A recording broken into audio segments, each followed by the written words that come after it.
21. Knowledge, December 28th, 1883. Seeing so many meteorological phenomena in your excellent paper, Knowledge, I am tempted to ask for an explanation of the following, which I saw when on board the British India Company's steamer Patna, while on a voyage up to the Persian Gulf. Com- In May 1880, on a dark night about 11:30 p.m., there suddenly appeared on each side of the ship an enormous luminous wheel whirling around, the spokes of which seemed to brush the ship along. The spokes would be 200 or 300 yards long and resembled the birch rods of the dame's schools. Each wheel contained about 16 spokes, and although the wheels must have been some 500 or 600 yards in diameter, the spokes could be distinctly seen all the way round. The phosphorescent gleam seemed to glide along flat on the surface of the sea, no light being visible in the air above the water. The appearance of the spokes could be almost exactly represented by standing in a boat and flashing a bull's eye lantern horizontally along the surface of the water, round and round. I may mention that the phenomena was also seen by Captain Avern of the Patna and Mr. Manning, third officer. Lee 4, brace. P.S. The wheels advanced along with the ship for about 20 minutes. LFB. Knowledge, January 11th, 1884. Letter from A. McD. That Lee 4, brace, who sees so many meteorological phenomena in your excellent paper, should have signed himself the modern Ezekiel, for his vision of wheels is quite as wonderful as the prophets. The writer then takes up the measurements that were given and calculates a velocity at the circumference of the wheel of about 166 yards per second, apparently considering that especially incredible. He then says, from the norme de plume, he assumes it might be inferred that your correspondent is in the habit of sailing close to the wind. He asks permission to suggest an explanation of his own. It is that before 11:30 p.m. there had been numerous accidents to the main brace, and that it had required splicing so often that almost any ray of light would have taken on a rotary motion. In Knowledge, January 25th, 1884, Mr. Brace answers and signs himself J.W. Robertson. I don't suppose A. McD means any harm, but I do think it's rather unjust to say a man is drunk because he sees something out of the common. If there's one thing I pride myself upon, it's being able to say that never in my life have I indulged in anything stronger than water. From this curiosity of pride, he goes on to say that he had not intended to be exact, but to give his impressions of dimensions and velocity. He ends amably.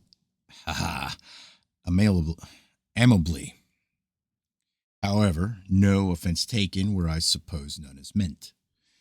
To this letter, Mr. Proctor adds a note apologizing for the publication of A. McD's letter, which had come about by a misunderstood instruction. Then Mr. Proctor wrote disagreeable letters himself about other persons. What else would you expect in a quasi-existence? The obvious explanation of this phenomenon is that under the surface of the sea in the Persian Gulf was a vast luminous wheel, that it was the light from the submerged spokes that Mr. Robertson saw shining upward. It seems clear that this light did shine upward from origin below the surface of the sea, but at first it is not so clear how vast luminous wheels, each the size of a village, ever got under the surface of the Persian Gulf. Also, there may be some misunderstanding as to what they were doing there. A deep-sea fish and its adaptation to a dense medium. That, at least in some regions aloft, there is a medium dense even to the gelatinous. Yes. A deep-sea fish brought to the surface of the ocean in a relatively unattenuated medium, it disintegrates. Superconstructions adapted to a dense medium in interplanetary space. Sometimes by stresses of various kinds, they are driven into this Earth's thin atmosphere. Later, we shall have data to support just this: the things entering this Earth's atmosphere disintegrate and shine with a light that is not the light of incandescence, shine brilliantly, even if cold. Vast wheel-like superconstructions, they enter this Earth's atmosphere and, threatened with disintegration, plunge for relief into an ocean or into a denser medium. Of course, the requirements now facing us are not only data of vast wheel-like superconstructions that have relieved their distresses in the ocean, but data of enormous wheels that have been seen in the air or entering the ocean or rising from the ocean and continuing their voyages. Very largely, we shall concern ourselves with enormous fiery objects that have either plunged into the ocean or risen from the ocean. Our acceptance is that, though disruption may intensify into incandescence, part from disruption and its probable fieriness, things that enter this Earth's atmosphere have a cold light, which would not, like light from molten matter, be instantly quenched by water. Also, it seems acceptable that a revolving wheel would, from a distance, look like a globe. That a revolving wheel seen relatively close by looks like a wheel in a few aspects. The mergers of ball lightning and meteorites are not resistances to us. Our data are of enormous bodies. So we shall interpret, and what does it matter? Our attitude throughout this book, that here are extraordinary data, that they never would be zoomed and never would be massed together unless here are the data. Our first datum is of something that was once seen to enter an ocean. It's from the Puritanic publication Science, which has yielded us little material, or which, like most Puritans, does not go upon a spree very often. Whatever the thing could have been, my impression is of tremendousness, or of bulk many times that of a meteorite in all museums combined. Also of relative slowness, or of long warning of approach. The story in Science 5-242 is from an account sent to the Hydrographic Office at Washington from the branch office at San Francisco. That at midnight, February 24th, 1885, latitude 37 north and longitude 170 east, or somewhere between Yokohama and Victoria, the captain of the bark Innerwich was aroused by his mate, who had seen something unusual in the sky. This must have taken appreciable time. Appreciable time. The captain went on deck and saw the sky turning fiery red. All at once, a large mass of fire appeared over the vessel, completely blinding the spectators. The fiery mass fell into the sea. Its size may be judged by the volume of water cast up by it, said to have rushed towards the vessel with a noise that was deafening. The bark was struck flat aback, and a roaring white sea passed ahead. The master, an old experienced mariner, declared that the awfulness of the sight was beyond description.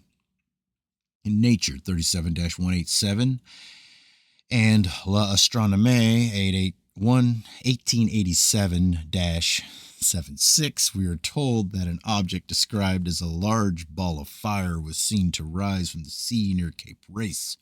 We are told that it rose to a height of 50 feet and then advanced close to the ship when moving away, remaining visible about 5 minutes. Supposition in Nature is that it was a ball lighting, but Flammarion, Thunder and Lightning, page 68, says it was enormous. Details in the American Meteorological Journal 6-443, November 12, 1887, British steamer Siberian, that the object had moved against the wind before retreating. The Captain Moore said that at about the same place he had seen such appearances before.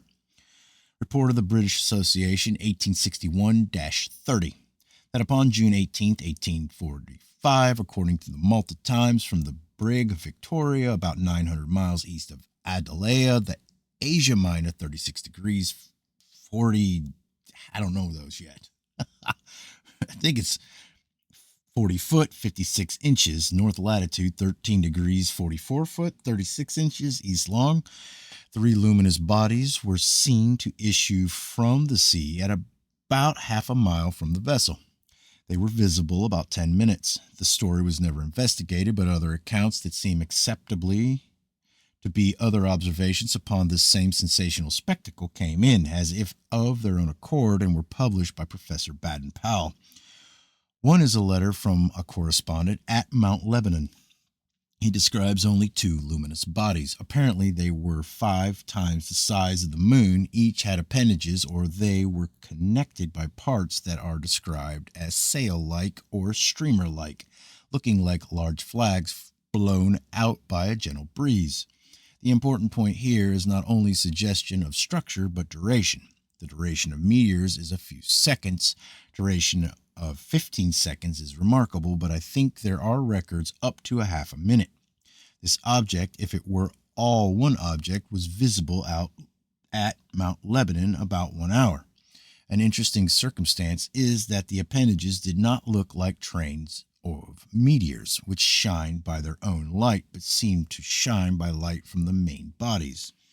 About 900 miles west of the position of the Victoria is the town of Atalaya, Asia Minor. About the time of the observation reported by the captain of the Victoria, the Reverend F. Hallett, F.R.A.S., was in Atalaya.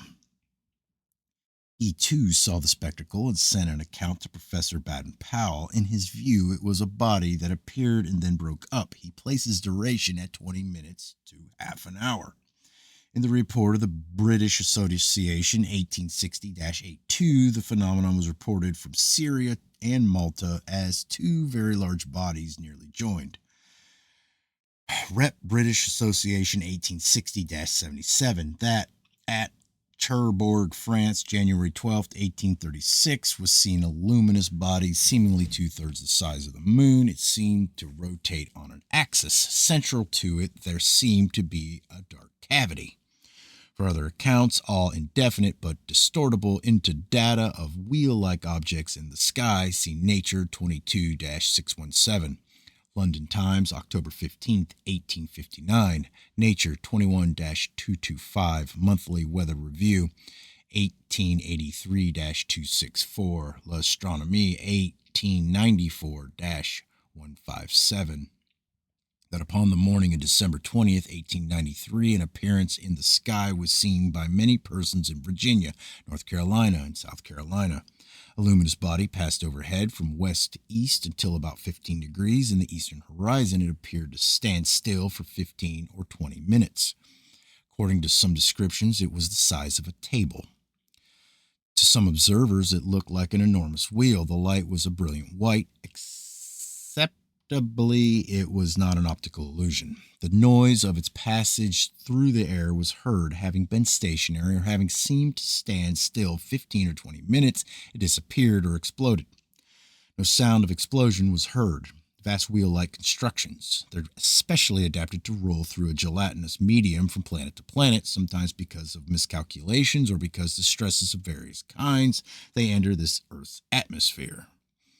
They're likely to explode. They have submerged in the sea. They stay in the sea a while, revolving with relative leisureliness until relieved, and then emerge, sometimes close to vessels. Seamen tell of what they see. Their reports are interred in scientific morgues. I should say that the general route of these constructions is along latitudes not far from latitudes of the Persian Gulf. Journal of the Royal Meteorological Society 28-29, that upon April 4th, 1901 at 8:30 in the Persian Gulf, Captain Hosian of the steamship Kilwa, according to a paper read before the Society by Captain Hosian, was sailing in a sea in which there was no phosphorescence, there being no phosphorescence in the water. I suppose that I'll have to repeat that. There being no phosphorescence in the water. Vast shafts of light, though the captain uses the word ripples, suddenly appeared. Shaft followed shaft upon the surface of the sea, but it was only a faint light, and in about 15 minutes died out. Having appeared suddenly, having died out gradually, the shafts revolved at a velocity of about 60 miles an hour. Phosphorescent jellyfish correlate with the Old Dominant in one of the most heroic compositions of disregards in our experience, it was agreed in the discussion of Captain Hosen's paper that the phenomenon was probably pulsations of long strings of jellyfish. Nature 21410, reprint of a letter from R.E. Harris, commander of the AHN Co's steamship Shahajam, to the Calcutta Englishman, January 21st, 1880. That upon the 5th of June, 1880, off the coast of Malabar at 10 p.m., water calm, cloudless, he had seen something that was so foreign to anything that he had ever seen before, that he had stopped his ship. He saw what he describes as waves of brilliant light with spaces between. Upon the water were floating patches of substance that was not identified. Thinking in terms of the conventional explanation of the phosphorescence at sea, the captain at first suspected this substance. However, he gives his opinion that it did no illuminating, but was, with the rest of the sea, illuminated by tremendous shafts of light. Whether it was a thick and oily discharge from the engine of a submerged construction or not, I think that I shall have to accept the substance as a concomitant, because of another note. As wave succeeded wave, one of the most grand and brilliant yet solemn spectacles that one could think of was witnessed here. Journal of Royal Meteorological Society 32-280. Extract from a letter from Mr. Douglas Carnegie, Blackheath, England, date sometime in 1906. This last voyage, we witnessed a weird and most extraordinary electric display. In the Gulf of Oman, he saw a bank of apparently quiescent phosphorescence, but when within 20 yards of it, shafts of brilliant light came sweeping across the ship's bows at a prodigious speed, which might be put down as anything between 60 and 200 miles an hour. These light bars were about 20 feet apart and most regular. As to phosphorescence, I collected a bucket full of water and examined it under the microscope, but could not detect anything abnormal. That the shafts of light came up from something beneath the surface. They first struck us on our broadside, and I noticed that an intervening ship had no effect on the light beams. They started away from the lee side of the ship, just as they had traveled right through it. The Gulf of Oman is at the entrance to the Persian Gulf. Journey Royal Met Soc 33-294. Extract from a letter by Mr. S.C. Peterson, second officer of the P&O steamship Delta, a spectacle which the journal continues to call phosphorescent. Malacca Strait, 2 a.m., March 14th, 1907. Shafts which seemed to move round the center like the spokes of a wheel and appeared to be about 300 yards long. The phenomenon lasted about half an hour, during which time the ship had traveled 6 or 7 miles. It stopped suddenly. L'Astronomie 1891-312. A correspondent writes that in October 1891, in the China Sea, he had seen shafts or lances of light that had the appearance of rays of a searchlight, and that had moved like such rays. Nature 20-291, report to the Admiralty by Captain Evans, the hydrographer of the British Navy. The commander, G.A.E. Pringle of HMS Vulture, had reported that at latitude 26 latitude 26 degrees 26 feet north and longitude 53 degrees 11 feet east in the Persian Gulf, May 15, 1879, he had noticed luminous waves of pulsations in the water moving at great speed. This time we have a definite datum upon origin somewhere below the surface. It is said that these waves of light passed under the Vulture. On looking toward the east, the appearance was that of a revolving wheel with a center on that bearing and whose spokes were illuminated, and looking towards the west, a similar wheel appeared to be revolving, but in the opposite direction. Or finally, as to submergence, these waves of light extended from the surface well under the water. It is Commander Pringle's opinion that the shafts constituted one wheel and that doubling was an illusion. He judges the shafts to have been about 25 feet broad and the spaces about 100. Velocity about 84 miles an hour. Duration about 35 minutes. Time 9:40 p.m. Before and after this display, the ship had passed through patches of floating substance described as oily-looking fish spawn. Upon page 428 of this number of Nature, E.L. Moss says that in April 1875, when upon HMS Bulldog, a few miles north of Veracruz, he had seen a series of swift lines of light.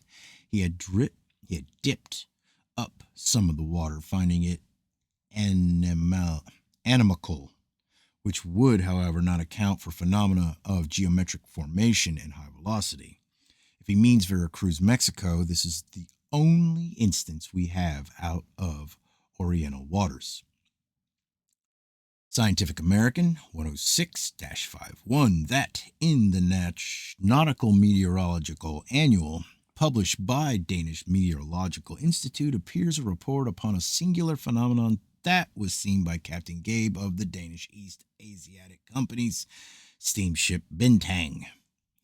At 3 a.m., June 10, 1909, while sailing through the Straits of Malacca, Captain Gabe saw a vast revolving wheel of light flat upon the water, long arms issuing from the center around which the whole system appeared to rotate.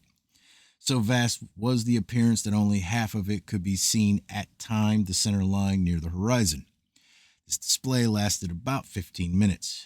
Heretofore, we have not been clear upon the important point that forward motions of these wheels do not synchronize with a vessel's motion, and freaks of disregard, or rather commonplaces of disregard, might attempt to assimilate with the lights of a vessel.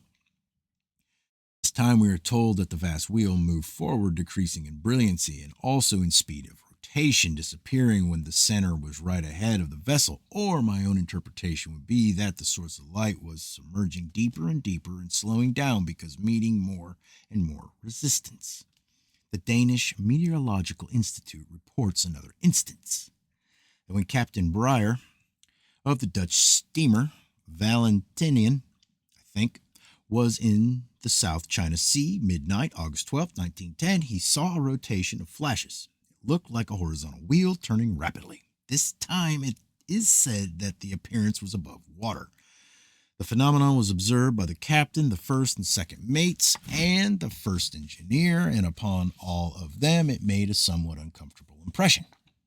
In general, if our expression be not immediately acceptable, we recommend to rival interpreters that they considered the localization, with one exception, of this phenomenon to the Indian Ocean and adjacent waters, or Persian Gulf on one side and China Sea on the other side. Though we're intermediatists, the call of attempted positivism in the aspect of completeness is irresistible. We have expressed that from few aspects would wheels of fire in the air look like wheels of fire, but if we can get it, we must have observation upon vast luminous wheels, not interpretable as optical illusions, but enormous substantial things that have smashed down material resistances and have been seen to plunge into the ocean. Athenaeum 1848-833. That at the meeting of the British Association 1848, Sir W.S. Harris said that he had recorded an account sent to him of a vessel towards which had whirled two wheels of fire, which the men described as rolling millstones of fire. When they came near, an awful crash took place. The topmasts were shivered to pieces. It is said that there was a strong sulphurous odor